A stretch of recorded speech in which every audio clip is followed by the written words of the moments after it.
সবাইকে টেকনিক এডুকেশনের পক্ষ থেকে শুভেচ্ছা এবং স্বাগতম। আশা করি আপনারা সবাই ভালো আছেন। তো আমরা যে টপিকসটা নিয়ে আলোচনা করেছিলাম বা শুরু করেছিলাম সেটা হচ্ছে যে ইম্পর্টেন্ট উইদাউট ক্লু, যেটা আমাদের এইচএসসি পরীক্ষার্থী যারা আছে তাদের জন্য খুবই ইম্পর্টেন্ট একটা টপিকস।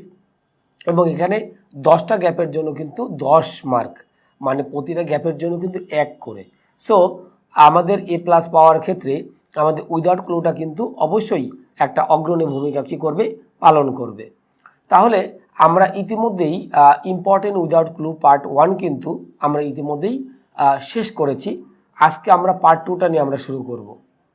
তো যারা আমরা part 1 important without clue part 1টা আমরা দেখি নেই, তারা অবশ্যই যে কাজটা করব, পার্ট 1টা আমরা সবাই আগে দেখে নিব। কারণ আমি কিন্তু এই যে সিরিয়ালটা করছি যে যাতে আমরা আস্তে আস্তে একটু সোজা থেকে সোজা শুরু করে আমরা আস্তে আস্তে ক্রমান্বয়ে কি কঠিনের দিকে আমরা কি করতে পারি, যেতে পারি। তাহলে এই যে আমাদের ইম্পর্টেন্ট উইদাউট ক্লু পার্ট 2তে আমাদের যেটা দাঁড়াচ্ছে আর কি, যেমন আমরা এখানে লিখলাম Bangladesh is the most gap দিয়ে বলা হয়েছে কান্ট্রি। তাহলে এখন আমাদের হচ্ছে বাংলাদেশ, তারপর আমাদের বলা হয়েছে ইন দা, আবার একটা দিতে হবে।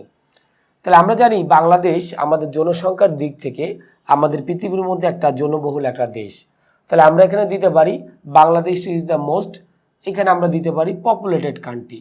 পপুলেটেড মানে জনসংখ্যাধিক্য, তাহলে আমরা এখানে যেটা দিতে পারি পপুলেটেড কান্ট্রি। ওকে, তাহলে আমরা এই বিষয়টা মোটামুটি বুঝতে পারলাম যে Bangladesh is the most populated country in the, এখানে কিন্তু আবার কি দেওয়া আছে, দা দেওয়া আছে, আর্টিকেল দেওয়া আছে। আর্টিকেলের পরে আমাদের সাধারণত কি বসবে, আমাদের একটা নাউন বসাইতে হবে। তাহলে Bangladesh is the most populated country in the, এরপর আমরা এখানে কি লিখলাম, ওয়ার্ল্ড। তার মানে আমাদের পৃথিবীর ভিতরে আমাদের বাংলাদেশ হচ্ছে একটা জনসংখ্যাধিক্য একটা দেশ। তাহলে এই যে আমরা মোটামুটি লিখলাম যে Bangladesh is the most populated country in the world. Every year প্রতি বছর more than 2 million people are being added to our, এরপর গ্যাপ দেওয়া আছে। তাহলে আমাদের এখানে বলা হচ্ছে যে প্রতি বছর আমাদের প্রায় 2 বিলিয়ন লোক আমাদের কি হচ্ছে, আমাদের হচ্ছে অ্যাড হচ্ছে টু আওয়ার। কোথায়, আমাদের যে জনসংখ্যা আছে প্রতি বছর কিন্তু আমাদের 2 মিলিয়ন, 2 মিলিয়ন মানে কিন্তু 20 লাখ লোক প্রতি বছর আমাদের এই টোটাল জনসংখ্যার ভিতরে কি হচ্ছে, জমা হচ্ছে। তাহলে এখন টু আওয়ার জনসংখ্যার ইংলিশটা আমাদের কি, পপুলেশন। তাহলে আমরা এখানে দিয়ে যেটা দিলাম হচ্ছে পপুলেশন। তাহলে আমরা যেটা বললাম যে প্রতি বছর প্রায় 2 মিলিয়ন লোক আমাদের হচ্ছে এখানে অ্যাড হচ্ছে। The problem is now out of, এরপর ডি নাম্বারটা দেওয়া আছে। এখন এই যে আমাদের প্রবলেমটা মানে জনসংখ্যা বাড়ছে, ইজ নাও আউট অফ, এখানে আমাদের ডি নাম্বারটা দিতে হবে। এখন বর্তমানে এটা হচ্ছে আমাদের কি, নিয়ন্ত্রণের বাইরে চলে গিয়েছে। তাহলে আমরা এখানে যেটা লিখব, the problem is now out of control, অর্থাৎ হচ্ছে আমাদের এই সমস্যাটা বর্তমানে আমাদের কি, আমাদের নিয়ন্ত্রণের বাইরে চলে গিয়েছে। তাহলে এই কারণে আমরা এখানে যেটা লিখলাম যে the problem is now out of control, এই সমস্যাটা আমাদের এখন বর্তমানে নিয়ন্ত্রণের কি, বাইরে চলে গিয়েছে। But this can be, this বলতে প্রবলেমটাকে বোঝানো হচ্ছে, দিস ক্যান বি, এরপর আমি এখানে লিখলাম সলভড, অথবা আমরা এখানে দিতে পারি রিমুভড। কিন্তু এই যে বিষয়টা মানে আমাদের যে প্রবলেমটা, এই প্রবলেমটা চাইলে কিন্তু আমরা এখানে কি করতে পারবো, সলভ করতে পারবো, অথবা আমরা কি করলাম, রিমুভড। রিমুভড মানে কি, অপসারণ করে দেওয়া। কারণ এখানে আমরা রিমুভটা কেন দিচ্ছি, এই যে আমাদের ক্যান বি, তাহলে আমাদের can be, would be, should be, might be, এদের পরে আমাদের যদি কোনো ভার্ব আসে তাহলে আমাদের অবশ্যই কোন ফর্ম দিতে হবে, ভি3 ফরমেশনটা দিতে হবে। তো এই কারণে লিখলাম যে but this can be solve অথবা রিমুভ। কিন্তু এই সমস্যাটা আমরা চাইলে কিন্তু কি করতে পারি, মানে আমরা সমাধান করতে পারি। তাহলে এখন আমরা যদি লিখি government and the people are firmly, তাহলে সরকার এবং আমাদের যে জনসংখ্যা আছে তারা দৃঢ়ভাবে সংকল্পবদ্ধ টু কন্ট্রোল বার্থ, মানে আমাদের এই জনসংখ্যাটা নিয়ন্ত্রণ করার ক্ষেত্রে। অ্যান্ড গ্রো মোর, তো আমরা একটা বিষয় জানি যে মোরের সাথে কিন্তু 2টা পার্টস অফ স্পিচ বসে, হয় আমাদের কোনো অ্যাডজেক্টিভ অথবা কি অ্যাডভার্ব। তাহলে আমরা এখন বলতে পারি যে আমাদের গভর্নমেন্ট এবং যারা আরও যে জনগণ আছে তারা একসাথে সংকল্পবদ্ধ হবে আমাদের জনসংখ্যা নিয়ন্ত্রণ করার ক্ষেত্রে, এবং তাদের ভিতরে অবশ্যই কি করতে হবে, একটা সচেতনতা বোধ কিন্তু আমাদের কি করতে হবে, জাগ্রত করতে হবে। তাহলে আমরা এখন যেটা দিতে পারি গ্রো মোর, এখানে আমরা লিখলাম কনসাস। কনসাস মানে আমাদের সচেতনতা। গ্রো মোর কনসাস আমরা এখানে দিলাম। অ্যাট দ্য সেম এখানে আমরা কি দিব, আর্টিকেল যেহেতু দেওয়া আছে তাহলে আমরা এখানে দিব অ্যাট দ্য সেম টাইম, মানে হচ্ছে আমরা যেটা বলতে চাইলাম যে একই সময়ে। এরপর আমরা যেটা লিখলাম নো ইমপ্রুভমেন্ট ইজ, এরপর আমাদের বাকিটা দেওয়া আছে, তাহলে নো ইমপ্রুভমেন্ট ইজ এরপর আমরা যদি লিখি হচ্ছে কি আমাদের হচ্ছে পসিবল, তার মানে আমাদের কিন্তু কোনো উন্নতি আমাদের কিন্তু কি না, সম্ভবপর না।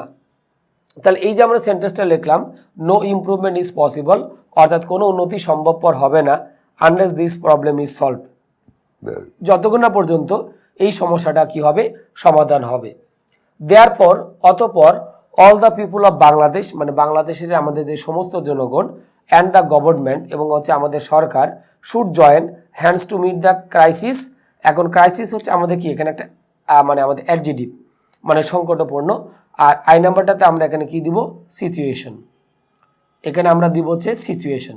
তার মানে এই যে সংকটপূর্ণ আমাদের পরিস্থিতিতে তারা আমাদের কি একসাথে হওয়াটা আমাদের উচিত। অ্যাট দিস মোমেন্ট এই মুহূর্তে, বিফোর দিস এখানে বলা হয়েছে ইট ইজ ট্রু, তারপরে আমাদের বাকিটা দিতে হবে, ইট ইজ ট্রু, তারপরে আমরা এখানে কি দিব, লেট, কারণ এই মুহূর্তে আমাদের কিন্তু অনেকটা কি হয়ে গেছে, দেরি হয়ে গিয়েছে। তাহলে দেখা যাচ্ছে যে এই প্যাসেজটা কিন্তু আমাদের অনেকটা সোজাই ছিল। তো আমি যদি আবার একটু এটা রিভিউ করে দেই, বাংলাদেশ ইজ দ্য মোস্টের সাথে আমাদের অবশ্যই অ্যাডজেক্টিভ অথবা কি বসাইতে হবে, অ্যাডভার্ব বসাইতে হবে। তাহলে পপুলেট মানে জনসংখ্যাধিক্য করা, আর পপুলেটেড মানে তো আমরা বুঝতেই পারছি। তাহলে আমরা এখানে যেটা লিখলাম যে Bangladesh is the most populated country, তাহলে বাংলাদেশ হচ্ছে আমাদের অধিকাংশ বা অধিক জনসংখ্যাধিক্য একটা দেশ। ইন দ্য, তাহলে দা হচ্ছে আমাদের কি দেওয়া ছিল, আর্টিকেল, আর আর্টিকেলের পরে অবশ্যই আমাদের কি দিতে হবে, নাউন দিতে হবে। তাহলে এই কারণে আমরা কি দিলাম যে Bangladesh is the most populated country in the world, তাহলে বাংলাদেশ হচ্ছে আমাদের অধিকাংশ জনসংখ্যাধিক্য একটা দেশ। এভরি ইয়ার প্রতি বছর more than 2 million people are being added, বলা হচ্ছে যে প্রতি বছর প্রায় 2 মিলিয়ন মানে হচ্ছে 20 লাখ অ্যাডেড টু আওয়ার, এরপর সি নম্বরে গ্যাপ দেওয়া আছে পপুলেশন। তাহলে আমাদের হচ্ছে এই জনসংখ্যার মানে আমাদের টোটাল জনসংখ্যায় প্রায় 2 মিলিয়ন লোক কি হচ্ছে, মানে আমাদের বাড়ছে। The problem is now out of control, মানে এই যে আমাদের সমস্যাটা এটা কিন্তু আমাদের নিয়ন্ত্রণের কি বাইরে চলে গিয়েছে। বাট দিস ক্যান বি, এরপর ই নাম্বারটা যদি দিই সলভ অথবা হচ্ছে কি রিমুভ, কিন্তু এইটা আমরা চাইলে সমাধান করতে পারি অথবা আমরা কি করতে পারি, অপসারণ করতে পারি। এখন আমরা যদি বলি ইফ দ্য, মানে কিভাবে, if the government and the people are firmly determined, যদি আমাদের হচ্ছে সরকার এবং আমাদের যে সাধারণ জনগণ আছে তারা ফার্মলি ডিটারমাইন্ড, ফার্মলি মানে কি দৃঢ়ভাবে যে আমি এটা করবই, মানে একদম মানে প্রতিজ্ঞাবদ্ধ আমরা যেটা আমরা বলে থাকি সেই রকম, যে তারা যদি প্রতিজ্ঞাবদ্ধ হয় টু কন্ট্রোল বার্থ, মানে তাদের জনসংখ্যাটা কি করার জন্য, নিয়ন্ত্রণ করার জন্য, অ্যান্ড গ্রো মোর কনসাস, এবং তাদের ভিতরে যদি কি করে থাকে, সচেতনতাটা তৈরি করে থাকে। অ্যাট দ্য সেম, এরপর আমরা এখানে কি দিয়েছি, টাইম, মানে হচ্ছে আমাদের কি একই সময়ে যদি তারা এই সচেতনতা কি করে থাকে, বৃদ্ধি করে থাকে। এরপর আমরা যেটা লিখলাম নো ইমপ্রুভমেন্ট ইজ পসিবল, মানে আমাদের কোনো উন্নতি সম্ভবপর না unless this problem is solve, যতক্ষণ না পর্যন্ত এই সমস্যাটা কি হবে, সমাধান হবে। অর্থাৎ এই যে আমাদের হচ্ছে মানে পপুলেশন কন্ট্রোল, এইটা যদি আমরা সমাধান যদি না করতে পারি তাহলে আমাদের বাদবাকি যতগুলো আমাদের প্রবলেম আছে সেগুলো কিন্তু সলভ হবে না এবং আমাদের কোনো উন্নতিও কিন্তু হবে না। ওকে, এরপর বলা হয়েছে দেয়ারফর, মানে হচ্ছে অতএব, all the people of Bangladesh, মানে দাঁড়ালো যেটা আমাদের সর্বস্তরের বাংলাদেশের জনগণ, অ্যান্ড দ্য গভর্নমেন্ট এবং আমাদের সরকার, শুড জয়েন, মানে আমাদেরকে তাদেরকে যোগদান করতে হবে, হ্যান্ডস টু মিট, মানে হাতে হাত রেখে বা একসাথে কাজ করতে হবে, to meet the crisis, crisis মানে আমরা জানি সংকটপূর্ণ বা বিপদপূর্ণ এরকম যুক্ত বলে থাকি, দ্য ক্রাইসিস সিচুয়েশন। তাহলে এই যে আমাদের একটা ক্রাইসিস সিচুয়েশন চলতেছে, এর মধ্যে আমাদের জনগণকে কি করতে হবে, একে অপরের সাথে কাজ করতে হবে। তাহলে ক্রাইসিসটা ছিল অ্যাডজেক্টিভের পরে অলরেডি আমাদের কি দেওয়া আছে, নাউন কিন্তু অলরেডি দেওয়া আছে। আচ্ছা, অ্যাট দিস মোমেন্ট এই মুহূর্তে, before it is too late, কারণ এটা অলরেডি আমাদের কি হয়ে গেছে, দেরি হয়ে গিয়েছে। তাহলে আমরা এই যে 3 নাম্বারটাতে আমরা যেটাগুলো দেখলাম যে আমাদের অ্যাকচুয়ালি সুইটেবল ওয়ার্ডগুলো কোথায় এবং কীভাবে বসাইতে হবে এবং আমরা কেন কোন জায়গায় কোন পার্টস অফ স্পিচটা ইউজ করব সেটা আমরা আশা করি সবাই কি খুব ভালোভাবে বুঝতে পেরেছি। তো আমাদের এই পার্টের 3 নম্বরটা আমরা শেষ করলাম। এরপরে আমরা পার্ট 2তেই 4 নম্বর উইদাউট ক্লুটা নিয়ে আমরা ডিসকাস করব। ওকে ভিউয়ার্স, তো আমরা শুরু করেছিলাম ইম্পর্টেন্ট উইদাউট ক্লু পার্ট 2। তো আমরা ইতিমধ্যে 3 নম্বরটা অলরেডি করে ফেলেছি। এখন আমরা পার্ট 2তে 4 নম্বরটা করব। তো আমরা এখানে দেখতে পাচ্ছি যে ন্যাচারাল ডিজাস্টার, আমরা জানি যে প্রাকৃতিক দুর্যোগ, গ্যাপ দিয়ে বলা হয়েছে throughout the world in recent ইয়ার।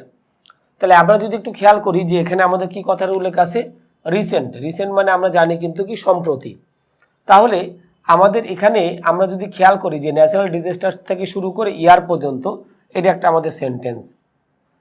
তো এই সেন্টেন্সে আমাদের কি বসাইতে হবে, একটা ভার্ব কিন্তু বসাইতে হবে, কারণ আমাদের এই পুরো সেন্টেন্সের মধ্যে কিন্তু কোনো ভার্ব কিন্তু দেওয়া নাই। সো আমাকে একটা ভার্ব কিন্তু বসাইতে হবে।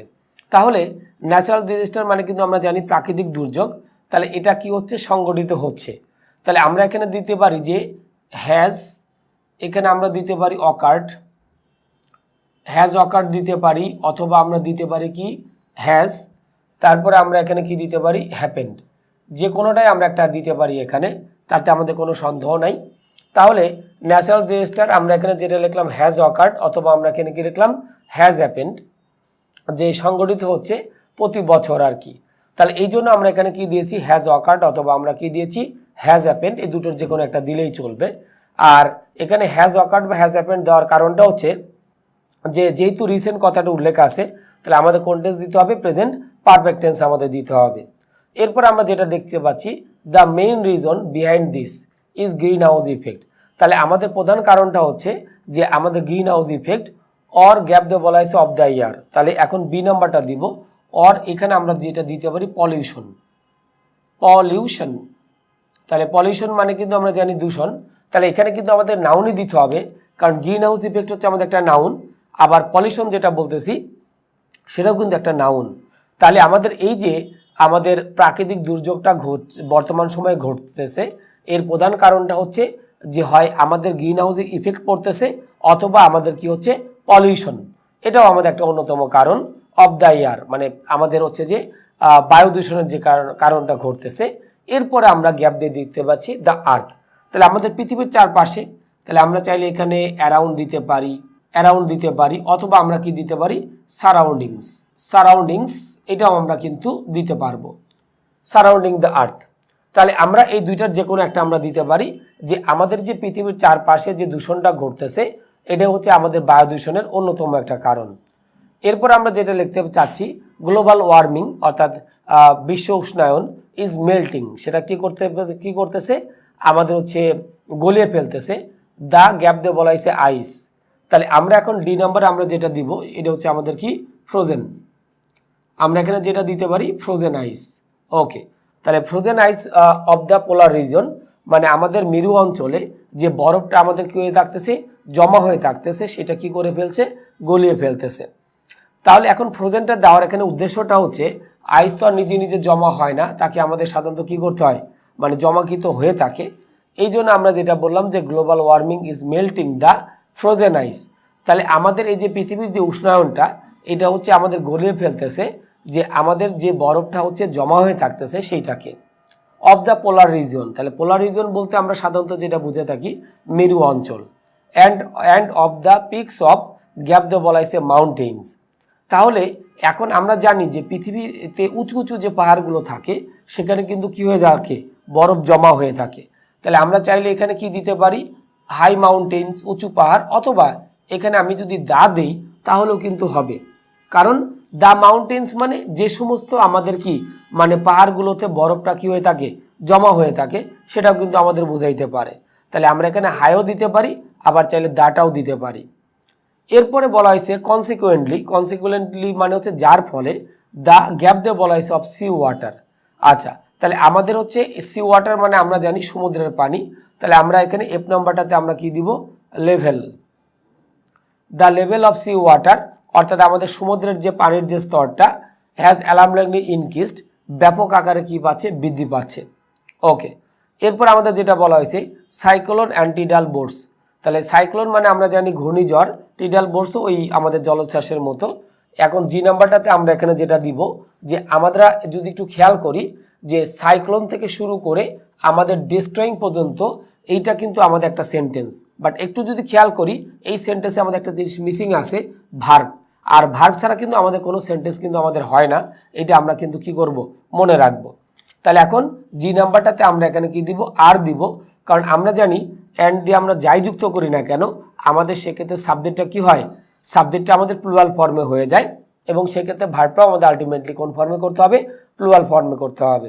তাহলে আমরা এখানে যেটা লিখলাম যে সাইক্লোন অ্যান্ড টিডাল বোর্ডস আর ইনডন্টিং, তাহলে সাইক্লোন এবং টিডাল বোর্ডস কি হচ্ছে, আমাদের নিমজ্জিত করতেছে, and destroying the coastal region. Coastal region বলতে উপকূলীয় অঞ্চল, মানে সমুদ্রের যে কাছাকাছি যে অঞ্চলগুলো থাকে সেগুলোকে বলতেছে, টু এ লার্জ এক্সটেন্ট, এবং সেটা কিন্তু ব্যাপক মাত্রায়। ক্লাইমেটোলজিস্ট মানে জলবায়ুবিদ, এখন গ্যাপ দিয়ে বলা হয়েছে দ্যাট, তাহলে এখন আমরা এখানে যেটা লিখতে পারি সে দ্যাট। তাহলে জলবায়ুবিদরা বলছে যে ইন দ্য লাস্ট 185 ইয়ার্স, মানে আমাদের বিগত 185 বছরে 99 সাইক্লোন হিট দ্য কোস্টাল, মানে কি করেছে, উপকূলীয় অঞ্চলটাকে আমাদের কি করছে, হিট করেছে। তাহলে আমরা এখানে দিতে পারি এরিয়াস, অথবা আমরা এখানে দিতে পারি হচ্ছে রিজিয়নস, এটা আমরা দিতে পারি। তাহলে এখন আমরা যেটা লিখলাম যে প্রায় 185 বছরে আমরা এখানে যেটা বলতে পারি যে মানে উপকূলীয় অঞ্চলে 99টা সাইক্লোন কি করছে, আঘাত এনেছে। অ্যান্ড অফশোর আইল্যান্ড, এবং হচ্ছে আমাদের যে দ্বীপগুলো আছে সেগুলোর দিকেও।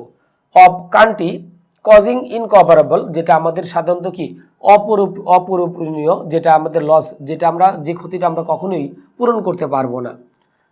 লস এখানে বলা হয়েছে লাইফ অ্যান্ড প্রপার্টি, যেটা জীবন এবং আমাদের সম্পদের কি হয়েছে, অনেকগুলো ক্ষতি হয়েছে। তাহলে এখন আমরা যে নাম্বারটাতে আমরা এখানে কি দিতে পারি, যে নাম্বারটাতে একটা প্রিপোজিশন দিতে হবে, কারণ আমরা জানি কিছু ওয়ার্ডকে যুক্ত করার জন্য আমাদের বেসিক্যালি কি দরকার হয়, প্রিপোজিশন দরকার হয়। তাহলে আমরা এখানে যেটা দিতে পারি loss of life and properties. তাহলে আমাদের যেটা হচ্ছে যে ক্ষতিটা হচ্ছে অপূরণীয় কাদের জন্য, যে কোনো একটা জীবন বা সম্পদের জন্য। তাহলে এই যে আমরা 4 নাম্বারটা আমরা এখানে মোটামুটি সলভ করলাম। তাহলে এখানে আমাদের যে রিকোয়ারমেন্টগুলো ছিল সুইটেবল ওয়ার্ড, যে ন্যাচারাল ডিজাস্টার আমাদের প্রাকৃতিক দুর্যোগ, হ্যাজ অকার্ড, অথবা আমরা কি দিতে পারি হ্যাজ হ্যাপেন, সংঘটিত হয় through out the world in recent years, সাম্প্রতিক বছরগুলোতে অলরেডি এটা সংঘটিত হয়েছে। এরপর যদি আমরা লিখি the main reason behind this, এর পিছনে প্রথম যে কারণটা ইজ গ্রিন হাউস ইফেক্ট, কারণ গ্রিন হাউস ইফেক্টটা কিন্তু আমরা জানি, অনেকেরই আমাদের আইডিয়া আছে। তাহলে এই যে আমাদের প্রাকৃতিক দুর্যোগটা সংঘটিত হচ্ছে কিসের কারণে, green house effect or pollution, মানে দুটো কারণ, হয় গ্রিন হাউস ইফেক্ট হইতে পারে অথবা আমাদের কি দূষণ হইতে পারে, of the air around the earth, মানে আমাদের পৃথিবীর হচ্ছে কি চারপাশে। তাহলে আমি সি নাম্বারটাতে অ্যারাউন্ডও দিতে পারি, সারাউন্ডিংও দিতে পারি, কারণ অ্যারাউন্ড মানেও পৃথিবীর চারপাশ, সারাউন্ড মানেও কিন্তু আমাদের হচ্ছে চারপাশ। এরপর আমরা যেটা বলতে যাচ্ছি গ্লোবাল ওয়ার্মিং, মানে এই যে পৃথিবীর উষ্ণায়নটা কি হচ্ছে, বৃদ্ধি পাচ্ছে, ইজ মেল্টিং দ্য গ্যাপ দিয়ে বলা হয়েছে আইস। তাহলে আমাদের এই যে পৃথিবীটা উষ্ণ হচ্ছে, উষ্ণ হওয়ার ফলে কি হচ্ছে, আমাদের পোলার রিজিয়ন মানে কি মেরু অঞ্চল যেটা বলি, তো আমরা জানি যে আমাদের পৃথিবীতে 2টা মেরু আছে, একটা হচ্ছে উত্তর মেরু আর একটা হচ্ছে আমাদের কি দক্ষিণ মেরু। তো দক্ষিণ মেরু, এই 2টা মেরুতে সবসময় কি বরফ আমাদের কি হয়ে থাকে, জমা হয়ে থাকে। তাহলে আমরা এখানে যেটা বলতে চাচ্ছি যে এই গ্লোবাল ওয়ার্মিংটা আমাদের 2 মেরুতে যে বরফটা জমা হয়ে আছে, দ্যাটস মিন যেটাকে আমরা কি বলছি frozen eyes of polar reasons, মানে এটা কি হচ্ছে যে গলিয়ে ফেলছে। And of the peaks of gap দিয়ে বলা হয়েছে মাউন্টেন্স।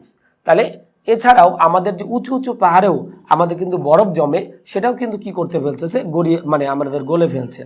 তাহলে এখানে আমরা চাইলে হাইও দিতে পারি, অথবা চাইলে আমরা কি দিতে পারি দাও দিতে পারি। হাই মাউন্টেন্স মানে উঁচু পাহাড়, আর দা মাউন্টেন্স মানে আমরা অনেকটা কি নির্দিষ্টকরণ করে কিছু বলছি।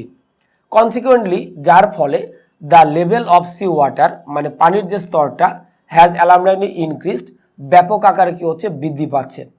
এরপর আমরা যেটা বলছি যে সাইক্লোন অ্যান্ড টিডাল বোর্ডস, সাইক্লোন মানে আমরা জানি ঘূর্ণিঝড়, অ্যান্ড টিডাল বোর্ডস মানে জলোচ্ছ্বাস। জি নাম্বার গ্যাপ দিয়ে বলা হয়েছে ইনডন্টিং, মানে আমাদের প্লাবিত হচ্ছে।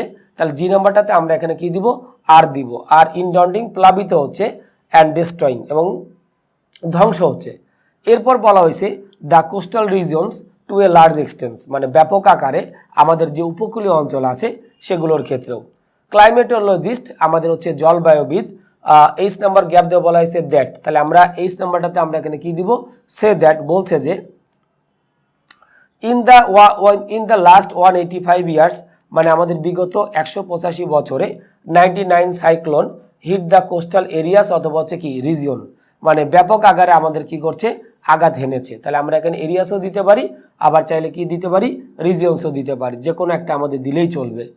অ্যান্ড অফশোর আইল্যান্ডস, এবং আমাদের এটাকে প্লাবিত করতেছে, কজিং ইনকভারেবল, মানে যেটা হচ্ছে অপূরণীয় ক্ষতি, লস এর সাথে আমরা কি দিব, অফ দিব, loss of life and properties, যেটা হচ্ছে আমাদের জীবন এবং সম্পদের জন্য কি অনেক একটা ক্ষতিকর একটা বিষয়ে দাঁড়াতে পারে আর কি। তো আমরা মোটামুটি এই 4 নম্বর দেখলাম যে অ্যাকচুয়ালি আমাদের কোথায় কোন পার্টস অফিসটা বসে। আসলে যদি আমরা পার্টস অফিসটা খুব ভালোভাবে জেনে থাকি তাহলে উইদাউট ক্লু আমাদের কাছে খুব একটা কঠিন কিছু না।